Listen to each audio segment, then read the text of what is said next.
Now, the rest of the story. Black clouds on the horizon. The captain of the ship watched anxiously. The storm was coming near, and he was sailing into the teeth of it. Soon his cargo ship would be riding some high seas. It was mid-afternoon when they clashed, but the sky was a starless night. All hands scurried to their stations. Some of the crew had never seen the Atlantic more fearsome. Others, the older ones, clenched their teeth, recalling near disasters of years gone by. The vessel pitched and tossed like a matchbox in the rapids. The ocean yawned and spit, and tons of seawater inundated the deck, and just when it seemed the worst was coming, the rain and the rolling subsided. The skies cleared. By dawn, the water was calm, as though the storm had been but a frightening dream. The remainder of the voyage was uneventful. The ship arrived in port, her cargo safe, but not quite sound. And this is the rest of the story. That vessel had sailed from South America bearing coffee. The recipient of the shipment was one of the largest coffee companies in Europe, the owner, Dr. Ludwig Roselius. Dr. Roselius had inherited the business, yet he was not content merely to imitate its founders. He was always seeking to improve, to enliven, to diversify. Then arrived that South American coffee shipment in 1903. First word from the dock was that some of the cargo had been spoiled. Dr. Roselius was furious. He went immediately to investigate, and this is what he discovered.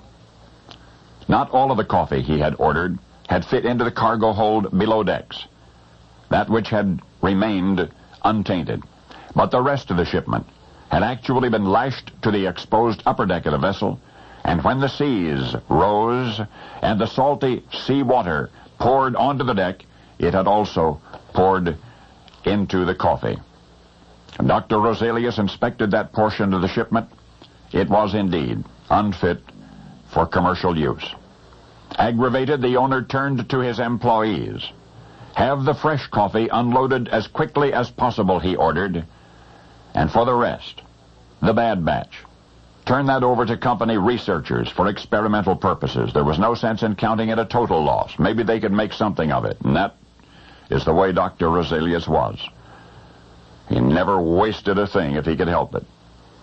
In this case, his thrift paid off as he could never have imagined. What I mean is, the bad batch made good.